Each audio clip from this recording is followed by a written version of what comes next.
So today it is lecture number 1. I will talk about introduction to this course and introduction to linear model. So both things I will talk in together. So outline of this lecture are the following. First, I would like to talk about course information and course structure. What is course? Then I will talk about why we go for linear models and optimization. And if time permit, then I will talk about 4 fundamental subspaces of a matrices and fundamental decomposition of a matrix. What is happening that whenever you will see linear model, actually you are just trying to solve a very specific kind of linear system. So that's why these two last content I took from linear algebra, just to get a better flavor of linear model. So 4 fundamental subspaces, just I will give geometry, not more, I won't go in deeper sense of that. And 4 fundamental decomposition, that means when you are having a linear system, you have to play with that matrix, data matrix. Sometimes people are calling it data matrix, sometimes calling it measurement matrix, sometimes calling it, there are various name of that, design matrix. So if people are coming from control theory, then same matrix people will call it design matrix. If people are coming from machine learning, then people will call it that matrix is a data matrix. So name is different. There are various names, but thing is same. Whether you are coming from control, you are control scientist, or you are from machine learning or data science, or whatever it is. So name thing would be same. Behavior, the approach would be same, but name, it depends upon what kind of problem you are dealing with. So based on that you can name that matrix. Okay, in the linear system. So coming to course structure of this course.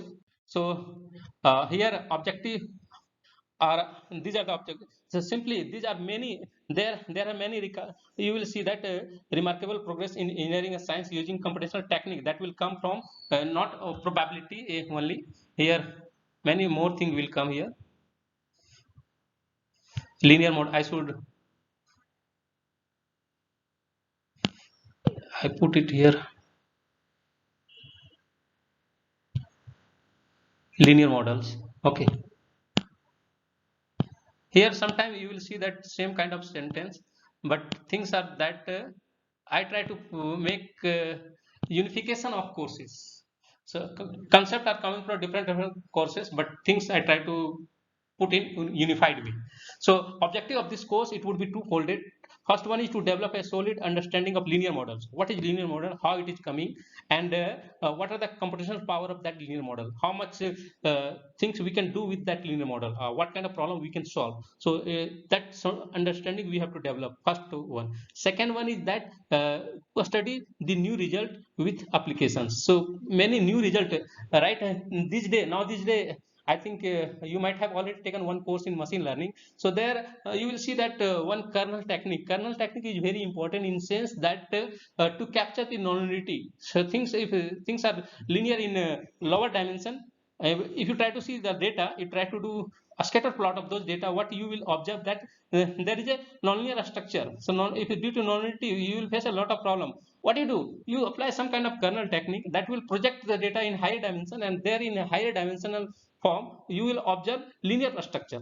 And if you are observing linear structure, things are very simple. Yeah, dimension will increase, don't worry about dimension, because we are having high computational power machine, so dimension is not going to create any issue. So that would be, so that is the those new kind of result will associated with this linear model. And outcome will be what? Uh, you can use this technique in your incoming academic problem also. When you will join industry, there you can solve. Definitely industry people always they will ask to solve this problem. I don't know what technique you want to apply, but to solve this. So how you can solve? You have to look back to your academic, what you have already developed your skill during your academic life. So that's based on those skills you can solve that problem. So it is all about that. Definitely it is very much certain that if you understand this course, definitely you can solve a lot of interesting problem from robotics, problem from control. What control problem? I used to say that robotics by default it is a subdomain of control problem. So many problem will come from machine learning and from data science. Many problem will come. So what would be goal of this course? To teach you how to reason precisely about linear model. That you have to talk a lot about linear model. What is the inference of linear model? How it is coming? How it is applicable to us, and how we can visualize, all about visualization also. So how we can visualize, so if it is we are able to visualize a linear model, then things are very perfect to us. That means understanding matching to realistic, real. Okay. So those things would come, and that I mentioned that how to capture nonlinearity through linear model. So it is also one interesting factor of this course, to capture nonlinearity through linear model. In this even class today lecture, I have taken one example. You will see that as well. So regarding syllabus, there are 5 modules. First module, it is one kind of thing that refresher from linear algebra, you can say that. So again, refresher, but also you can say that there is an advanced concept, we are calling it singular decomposition. So singular decomposition, from decomposition perspective, you can say that it is part of linear algebra. But if you try to talk about from application perspective, you will see that with the help of just singular decomposition, you can do dimensionality reduction. So it is really beautiful application of singular value decomposition is that it can reduce high dimensional data into lower dimensional data, but definitely in lower dimension would be latent dimension. Latent, it would be not original input space, it would be latent space. There we will see that. Also, what is happening, that we can apply kernel technique, and kernel trick or kernel technique, it is just extension of dot product, what we have already learned in linear algebra. So through kernel technique, we can observe that nonlinear structure can be converted into linear model, linear structure.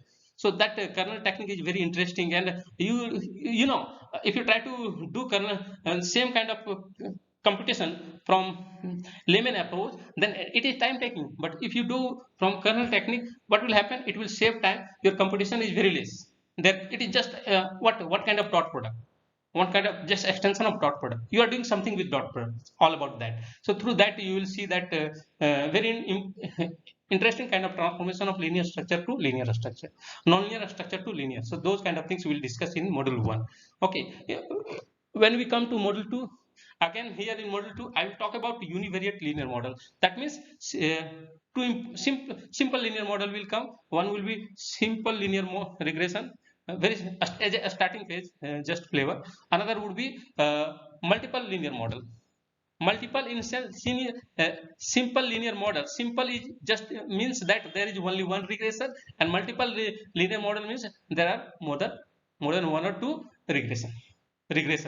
So it depends upon how many regressor you are taking, that how many input you are taking. So there name those name, right now I am taking very a specified name. Later I will clear it through example. During example I will point out what is regressor, what is target, what is response. Those things I will use to point out. Okay. Now in module 3 I will talk about optimization. So in optimization, what is happening, that whenever we are talking about optimization problem, definitely it is very hard to solve when that optimization problem is very complex. But what if you are having an idea of convexity, if you try to visualize convexity, then if there is a optimization convex problem, easily you can guarantee that there exists a solution. And just apply basic descent technique, that we are calling it gradient descent technique. And with the help of gradient descent technique, that gradient descent we are calling it hello kind of technique, a starting technique to get optimal solution. So for convex, a strong convex problem, gradient descent is working very fine. But if your problem is having non-convex, then you will face problem. So in order to get over that non-convex problem, there are various approach. One approach is duality. Through duality you can if problem in non-convex, find a dual of that problem. So dual always happens to be convex structure, convex problem, but it demands a few a special kind of criteria, some qualification kind of things, and some kind few other result like duality gap. You have to visualize the duality, what is the duality gap, and what is the strong duality, what is the weak duality, those things. So through that, what you can convert a non-convex problem into a corresponding dual problem that happens to be a convex problem. And if it is convex, that means a problem is easy to you and you can solve that. And now another approach is that if you are having a non-convex problem, you can do what, convexification. So that one is different approach. So that if time permit, I will discuss about that. And most importantly, I will talk about few interesting kind of algorithm which leads to get optimal solution. Automate the process. Automate the process. So that's why optimization algorithm is very much essential. So some a special descent kind of algorithm I will talk in detail. Okay, in this model 3. So it is very important to. So why I have introduced this concept, because you know that I try to make a course so that it would be self-sufficient in that you don't so that this course won't depend on other courses. So that's why I have taken all this content. Okay, because if you are having a linear model, you need to know what is the optimal solution of that model. You have to automate that. Simply you have to automate that linear model in order to get optimal solution. So that's where optimization is coming here. And in the fourth module I will talk about multivariate linear model. So multivariate in order to understand multivariate linear model, first I will introduce about I will talk in detail about multivariate Gaussian, and also some estimation process I will talk about. And after that I will talk about multivariate regression. I will talk about principal component. Principal component I can talk in separate, but the principal component, after covering all these, you will see a lot of geometry of principal component. It is really interesting concept. It may look very easy, but when you understand module 1, module 2, module 3 in very perfect way, and after that if you study principal component, then you will get a better application of principal component analysis. So that thing, and how it is having application in various perspective. One application that simply dimensionality reduction, that means it reduce dimension by introducing latent space. Another application is that it is principal component is one kind of unsupervised learning process. So it is also giving unsupervised learning approach, how to deal with, how to introduce some kind of a specific pattern in the data space itself. Okay, and in the last module, if time permit, I will go to talk about few specific estimation and detection problem. So estimation, I told that estimation problem it is very general. Detection problem, that noise detection and various detection kind of filter kind of problem will come here. So various problem will come. So it is general. So estimation, detection, both are happens to be optimization problem, but we will complete this process with the help of linear model only. Whether irrespective of a structure of the problem, we will always solve this through linear model. So it is model 5 is all about application. So that means we will solve a various real world problem here in model 5. Okay, so this is all about syllabus. If anyone is having any question, you can ask, and you can also put your question there in the comment box. And if you want to put then you can put your question there in the Google Classroom as well. So you are free to put your question anywhere, just raise your curiosity to understand this course.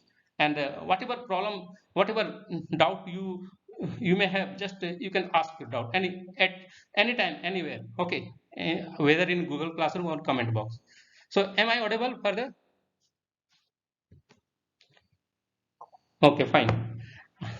So I'm going further. So I will talk about assessment, course assessment. Again, in the similar process, course assessment, it may look similar to every course whatever I have taken till now. So here there in exam there would be 4 exam, in which 2 quizzes and 2 terms exam. One would be midterm, another would be end term, and 15% marks is coming from assignment, class participation, and minor project. So it depends upon time concern and time frame whether I will offer a minor project or not.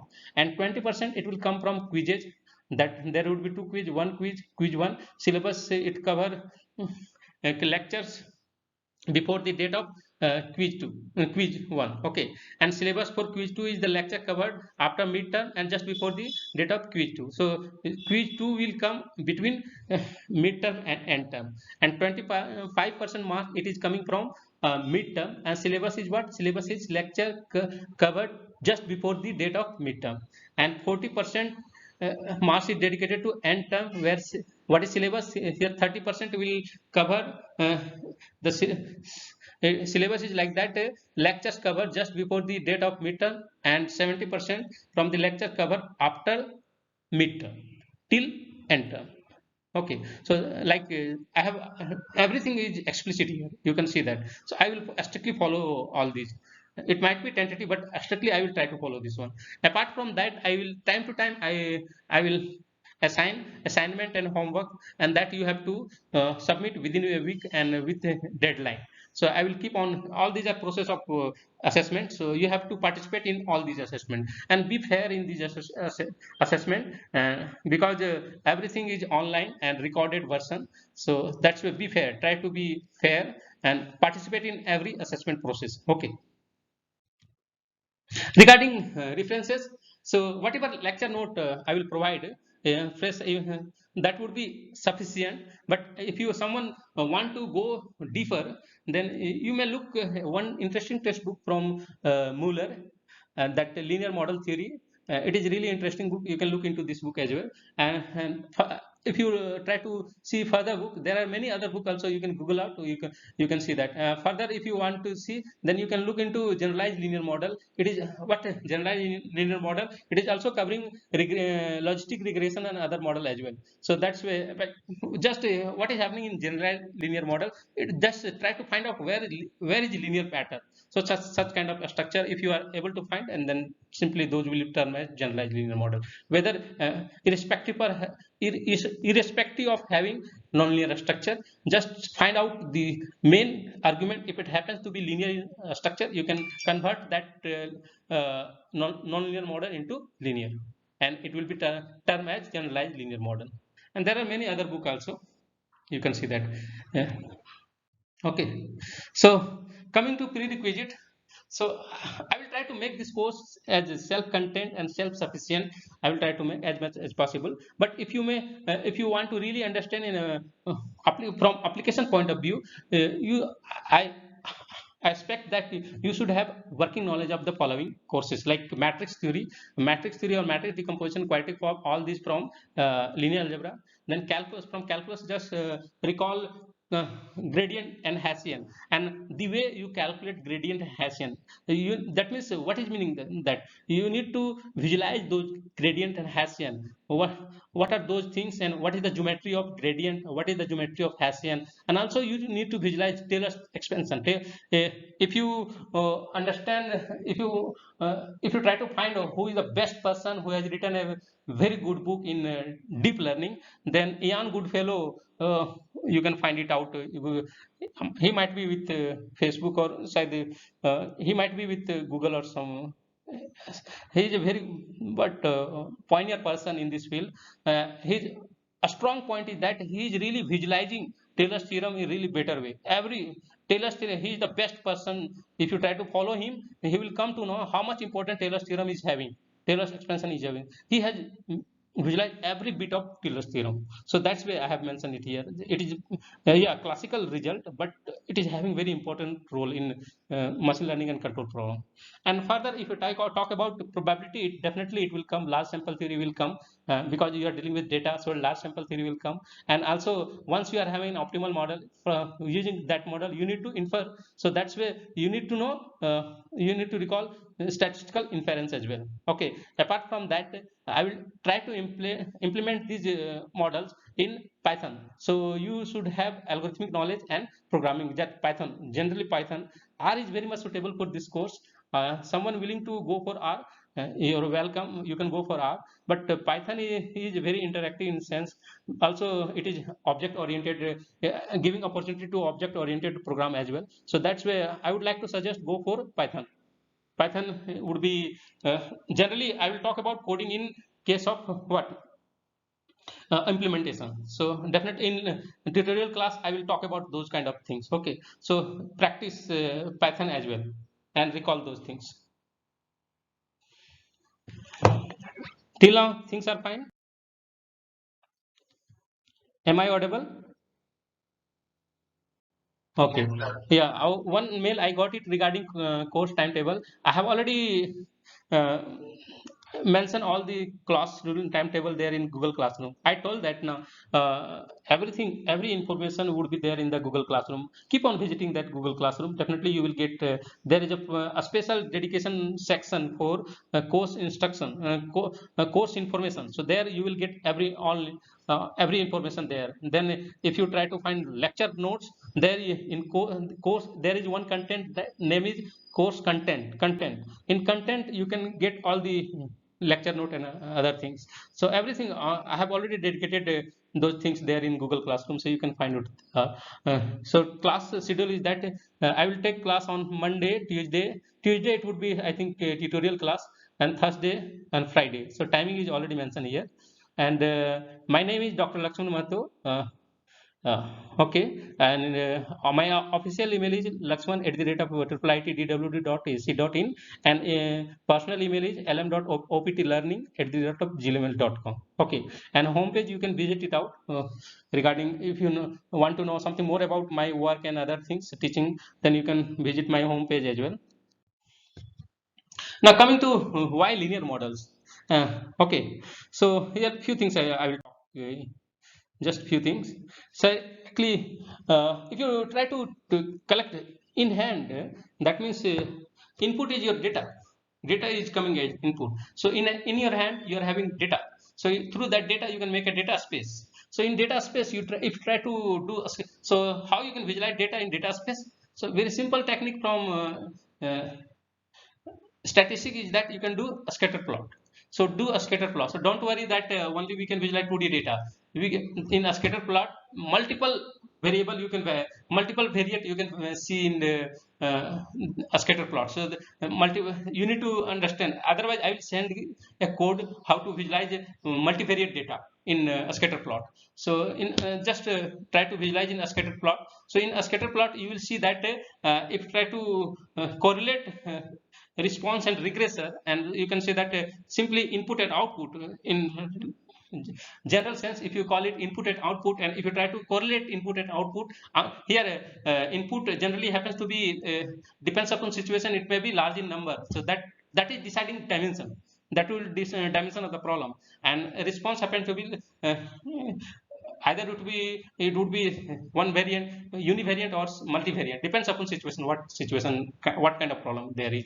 So if you try to visualize the relation between input and output, then their structure might be nonlinear, but that nonlinear structure you can capture it, you can learn it through linear structure, that we are calling it linear model. So that's where this term is coming. So I have already taken four step how we can do that.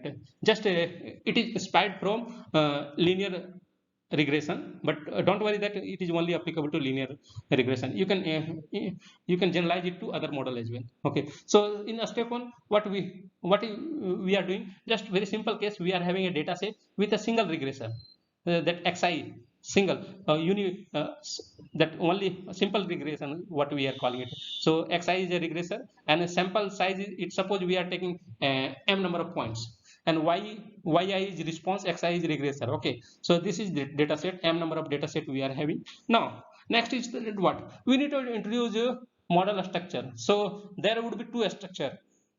If you are dealing with learning from data, then there would be two approach. One approach that you are having a proper model structure based on your past experience, and past experience based on, or some specialized experience. Other approach is that you don't have any model structure, so that problem is very complicated.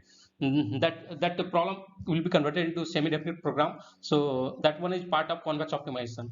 So convex optimization is solving a lot. Don't think that convex optimization is very simple kind of course. That one is very interesting kind of course, and do a lot of solving a very complicated problem. So here when we do model structure, since this one is a very simple approach, so in this model structure I have taken two kind of model structure. One approach, one is simple linear regression, where what is happening here, there is a single regressor xi, only there is a single regressor, yi equal to w0 plus w1 xi, and m number of data set we have taken already. That means sample size is m is sample size, and dimension is what dimension, you can say that if you consider that intercept w0 as well, so from that perspective you can say that it is two dimension, but actually it is in real it is one dimension. Okay, and now you are going for you can see that this linear term is coming with respect to this w0 and w1. So w0 and w1 both are having exponent 1, so that's why it is linear. So linear, this that's now next approach is that for the same data set we can, if we try to capture nonlinearity, this one is linear. It is just, it is equation of, it is drawing equation of line. But if suppose in the data set through a scatter plot or some, through some other idea, we came to know there is a nonlinear structure, then how we can introduce, we need to introduce some basis kinds of concept. So here regressor is single same regressor, but we have taken several power. Here single power, power 2, power 3, and like power d up to d power. So in that process, the regression, it becomes a polynomial linear regression. Linear by default it is hidden here, you can leave it, because it is talking about linearity with respect to, again I would like to say, with respect to parameter. So you can drop this linearity, there is no issue. But here you have introduced one basis. So this basis concept, basis of, that means several power of, raising power of regressor. So due to that you are capturing nonlinearity. But in general, what is this one is a linear model. Here just see the difference. Here nonlinearity you observe with respect to input xi or regressor xi, but linearity with respect to parameter. So that's why this is a linear regression, linear model. So it is all about, in a step 2 I am talking about model structure. In a step 3 I will give a real picture that it is a linear model. Why? Because linear model, it is taking up very simple, simplest for y equal to x w or omega also you can say that. So here x is what? This x, if you are from machine learning, you can say that it is a data matrix, or from data science you can say that data matrix. If someone is coming from control theory, then that person say that this one is a design matrix. Data matrix, design matrix, all are same name. That means thanks to given data, this matrix X is known to us. This matrix is known to us. Okay. This one thanks to data matrix. Suppose if you are going for simple linear regression, then in that case your data matrix is what? It is m by 2. M by 2. First row is 1 1 1, you can observe that, and the weight vector you can say that it is having two dimensional vector, w0 and w1, and the y vector you can say that it is given measurement, given response vector. Simply you y you can say that it is a response vector. Now if suppose you are going for polynomial regression, that means you are introducing some kind of basis. So it is not like that we are taking only polynomial basis. You can take radial basis, you can take various basis, depends upon your situation. You can take trigonometrical basis, depends upon the problem source. Based on that you can take such kind of basis. So it is all about basis. So again linear algebra is coming very interesting way, that you need to know the idea of basis. So in linear algebra course I had already given basis concept in some different way, linear way, non-linear way, various way. I had already given basis pattern. So just you can recall those things from there. Also all those lectures are already uploaded there in the YouTube, you can find those and you can watch those. Just so basis concept is coming really interesting way. You, if you want to capture nonlinearity, then definitely basis idea must be clear to you. So that's way. So and further if you complicate this one, then kernel technique will come and it will go further, it will capture more nonlinearity as well. So it depends upon that. Till now anyone is having any question?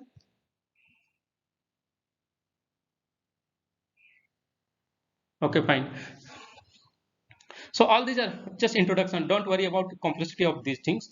Later I will just make things more clear. This one is introductory class lecture. Okay, coming further. So how we can visualize a linear model? So same slide I have taken what during that introduction or presentation class. So here simplest linear model, that linear regression I am taking it here, that hypothesis function, this one we are calling it hypothesis function. So it is linear in nature, we have taken, and after taking account of all those data, we can convert this linear model in the term of linear system. This one is just a linear system, and here what is it? We need to, x is what? Data matrix, and we have to estimate beta cap is estimated value, and this y cap, it is again we can call it if it is you are taking estimated value, then this one is predicted value. y cap is the predicted value. So once you come across this model, or simply you can call it linear regression. So from the model you come to know that you need to know true value of beta, that but that true value of beta is not possible to get. So you are estimating that value of beta, beta we are calling it beta cap. So that estimated value we are calling it denoted by y cap, that means predicted value of y. And definitely if uh, as per your convenience, what method you are taking, or what kind of data matrix you are taking, it is totally, it is based on what basis you are taking. So basis you are change, if you are changing your basis, your data matrix will change. So based on that you can capture more reality of the uh, model from the data, more reality of the problem from the data using that model. Okay, so all about this matrix representation. Okay, and geometrically if you want to visualize, so how it is coming like this way. So this one is one input x1, this one is another input x2. So here if you don't put basis concept, you are not using basis, simple input you are taking, then you are getting a this, your input space is what, your input space is a linear space, it is a linear space. But if you introduce a few more term basis, that x1 x1 square, x2 x2 square, x1 into x2, then what you will observe a non-linear structure, and that in non-linear structure you try to approximate response y through through that linearity pattern. So again you will observe the same thing, it you here it is linear. In a simple case I have taken, later in class I will give nonlinear pattern as well. So there we can apply kernel technique kind of things as well. Okay, so it is all about today's introduction class. Other things we will cover in detail in next class. That two things I will recall fastly. One is four fundamental theorems of four fundamental subspaces of linear matrix, and second one is uh, four fundamental what we call it decomposition of matrices. So one of them is singular value decomposition. With application I will talk in detail. And regarding attendance, what you do, you can put your roll number there in comment box for attendance purpose.